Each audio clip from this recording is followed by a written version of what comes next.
lengvas, bet tai nesvarbu, prieinu prie kokią didelę, sakau, duok užrūkyt! Na, paskui guliu rūkau.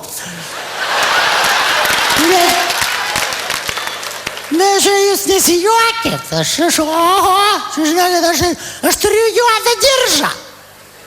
Geltonas pėdkelnes ir...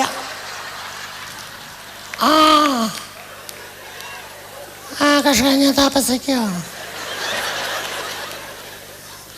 Na gerai, čia praleisim jaunystę.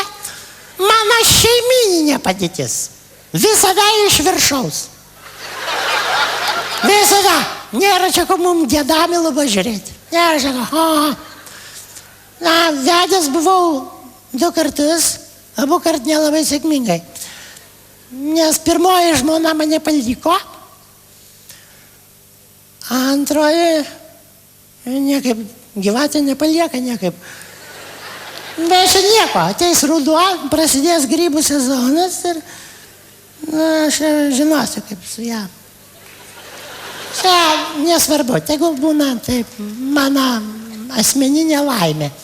Bet nežiūrinti viską, tai žmoną savo labai myliu, todėl neištikimas jai būnu labai retai,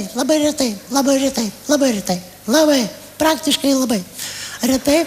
Ir jinai mane labai smarkiai myli, nes jinai prasineša vakarais seksualinę literatūrą, bibliotekinė dirba, bibliotekė.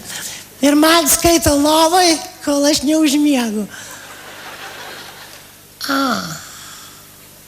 Na, bet nesvarbu, žmoną myliu, todėl jai nieko, viską aukoju, dovanoju labai brangias dovanas, kadangi aš labai daug uždirbu.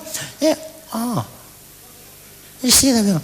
Nesvarbu, bet aš uždirbu daug, bet tiesa labai daug ir prageriu. Bet paskui vieną dieną kažkaip paskaičiavau, kad uždirbu mažiau negu prageriu. Vaikus myliu labai. Pasirodo, vaikų turiu. Labai mėgstu jam dainuoti. Dainuoju, tai aš labai geras dainininkas. Nuo vaikystės buvau, Liepaitėse dainavau. Paskui jo žaliukė jau. Ir aš mėgstu labai dainuoti. Lopšinės, tai žinokit, galiu iki 3 valandų nakties. Kartais dainuoju su draugais, lopšinės. Bet čia nesvarbu. Žodžiu. Nu dabar tai negeriu, nes aš turiu valią. Ugdau ją, žinokit, su kiekvieną dieną. Kaimynas ateina, atsineša benediktyną, stiklinę visą. Sako, išgerk. Sakau, negersiu, aš valią turiu. Sakau, baigdami mes į tą valią susirasi Natašą. Sakau, čia yra ne ta valia. Čia ne valia, o valia.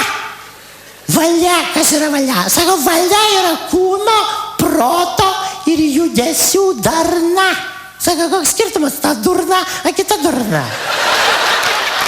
Nėra apie ką kalbėti. Sakau, pastatyk man stiklinę, pastatė. Sakau, va, žiūrėk, kas yra valia, va. Gerai, paėmė stiklinę. Sakau, valią turiu. Noriu ir geriu. Žinokit, tiek geria pas mus, tai gali tik labai sveiki žmonės. Todėl lietuvių tauta yra pati sveikiausia tauta pasaulyje. Bet vis tiek, žinokit, sėsdami gert prisiminkit, kad silpni žmonės visada sminga veidų į salotas. A stiprus veidų į desertą. Bet jeigu duos Dievas sulauksit deserto, tai prie deserto niekada negerkit labai karštos arbatos. Nes sprogs šlapimo puslė, nusiplikysit kojas.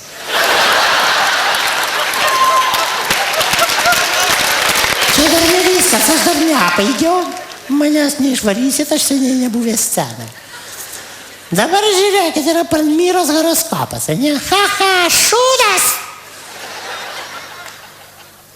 Mano horoskopas kiekvienai dienai, bet kokiam ženklui.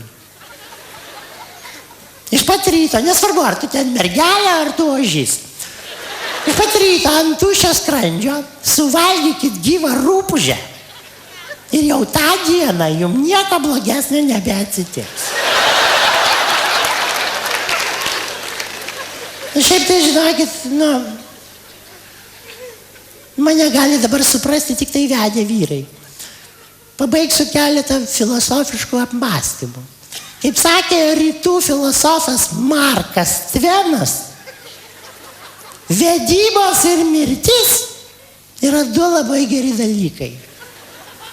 Nes vedybos mums žada laimę, o mirtis mums laimę garantuoja. O kaip sako kiniečių patarlė, sako, jeigu nori būti laimingas vieną dieną, gerk vyną. Jeigu nori būti laimingas metus, vesk. Jeigu nori būti laimingas visą gyvenimą, tai būk sodininku. O taip, čia susimastykit, nereikia ploti, aš mėgstu tyloj išeiti.